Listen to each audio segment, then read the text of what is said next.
Okay, now class, let's talk about the glider creatures. These ones were not one of my most creative ones, but they were kind of easy to make different variations of, so that's kind of why I did it. So the eco glider, I don't know why I said eco. I think eco gliders are supposed to mean like, there's many different kinds of them in the environment basically, which is what I was trying to think of, I think, and they all pretty much can glide in some way, shape, or form. But so they're basically little tiny. Let's say they're less than a foot tall, like maybe 8 inches. They might be a foot tall tops. Like they do not grow very tall, and they have little. These can technically be legs, but they're also used as arms on there. And it's got a little mouth with this is definitely a carnivore. It eats bugs and meat, whatever it can catch. Honestly, it doesn't go for plants. It has eyes on the top of its head. Like if it were to be hunching down on all fours, then that's where its eyes usually are. But it can still sense things for some reason when it's on two legs. They don't always go on two legs, but they do kind of like swing from the trees like monkeys sometimes. They climb really well. They use tools sometimes. Not all the time, but like, at most sticks or rocks or, a rope or something. Like they man together some devices to catch some bigger animals when they work as a team. So these are kind of vicious little predators in some way. Just think of these little guys. I just think if all these little guys were to pounce on you, that would be pretty creepy. But then you go down to this guy, and this is completely different than this guy. The skimmer gliders. I was thinking of those bugs, that you see on top of the water, basically for this, but it's not a little bug. This is, again, standing up fully extended with its arms. It might be 2 feet, maybe more than 2 feet. But these guys just chill over the water. And they have a longer tongue on the inside, and they loop loop loop loop. You just catch little fish, little water creatures, little bugs that come by. It doesn't need too much to sustain it, and there's not much to it with that. And then we've got the flying glider. I don't know why I put flying glider. I kind of wish I changed the name on that because that's kind of uncreative, but whatever. This one is kind of more similar to the top one, where this one can climb trees and hunt, but it usually hunts by, chilling on top of trees, and then when it sees prey on the ground or in another tree, it'll, launch itself and glide toward it and try to pick it up, get it, latch on it, surprise attack, dive bomb, whatever, to sneak up on its prey. And then down here, we've got the little cute hamsters of the alien planet that I created, the Squuff and the Squilf. Yes, the Squuff and Squilf. I think I was thinking about Jigglypuff when I came up with these little names, and I was trying to draw a simple design, and I was like, well, what about something that, gets the goo off of the ground, or the little crumbs, the little microbes, or something easy, something I could draw. And this little puff thing, I think I was trying to draw a bunny, but I took out the ears and the tail and the feet, and came up with the Squuff. And these little guys like to follow certain big animals that leave a lot of leftovers behind them. And, these guys are harmless, completely harmless, so don't worry about them. But these guys, however, the Squilfs, are kind of like the porcupine versions of the Squuffs. They're a little bigger. Like the Squuffs could probably fit in your palm, is how small they are. And then the Squilf is more like the size of your cat, or like a small dog or something. It's maybe the size of a rabbit.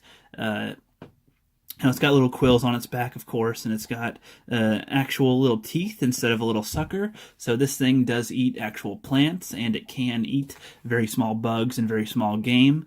But there's not usually game that's that small, and it usually doesn't eat, actual meat, but it can eat meat. It's an omnivore as well, but it mostly just eats plants and leaves and stuff, and tries to stay out of trouble, because even though it has a defense mechanism, it can still very easily get killed, as it has no legs to run away. It moves very slow, kind of like a slug.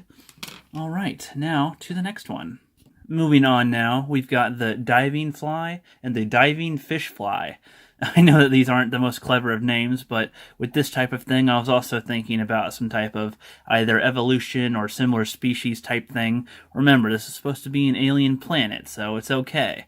And I was thinking about Swedish colors, because, fun fact, I am part Swedish. I think I'm pretty high percentage Swedish. I don't really know the specifics. I'm also part German and part something else, so I have no idea, but I like the Swedish colors, so thought I'd make one with that. And the diving fly is supposed to just be like a normal fly, but it can sometimes, dip into the water every now and then, which is why I sort of thought, well, maybe there's a diving fish fly that, was this, or this is the offspring of this or something, of the diving fly. A diving fish fly is maybe its kid and can make those two.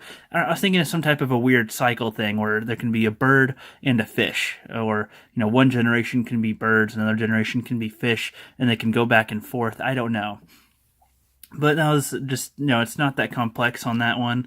But then we got the spearhead, which is also not that complex. It is the shape of a spear, and it goes boop and hops around, kind of. It can.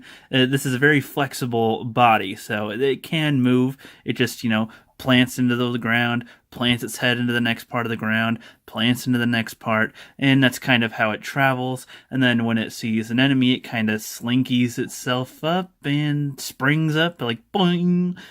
Just. Yeah, that's what it is, a spring. It's, just kind of and tries to skew its prey when it can, and its mouth is again kind of on its the tip of its nose. I was trying to keep some of the creatures that I create to be similar to other creatures so that you can tell that they came on the same planet, but also keep a variety, of course. But I liked, the arrowhead ones. I'm going to have a spearhead. For some creatures that have 3 legs, I'm going to have other creatures that also just have 3 legs so that you can tell that they're all from this planet. There's hardly any actual 2-legged creatures. And then this one's a woodpecker.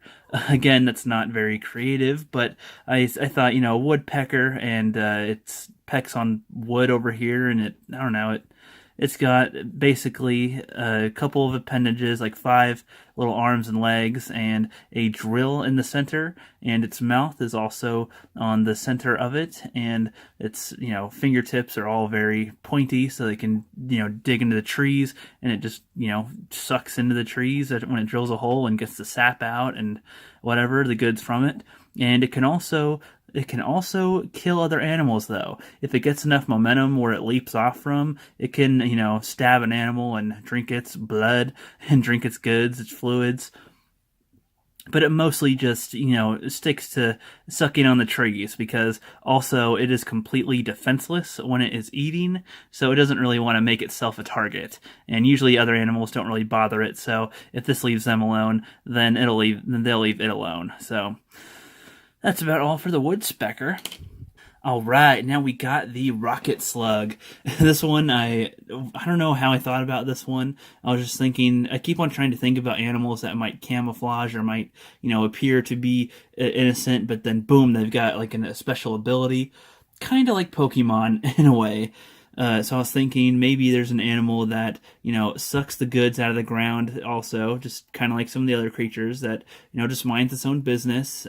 But this one has a good defense mechanism. It's shaped like a rock, so when it's hiding from enemies, it, grips down to the ground and holds tight, and, animals will just walk right by it usually because it looks like the head of a rock. But if something's trying to attack it, it can launch itself with its little legs and boom, hit you in the face and defend itself, probably get away. Animals don't usually want to mess with you when you have the rock as your back, and you can do damage to them like that. So, of course, it can be killed. You flip it over on its side and it's pretty much screwed. But, as far as it being on its legs like that and being on the ground, it's got a good defense. It has a way to always eat. It also has a false head over here. The little red tail is supposed to be what attracts any prey if it doesn't know that it's coming and it can't hide in time. If it bites off the tail, it will live. It's just a distraction. It can make it get away maybe. Yeah, that's basically the rocket slug.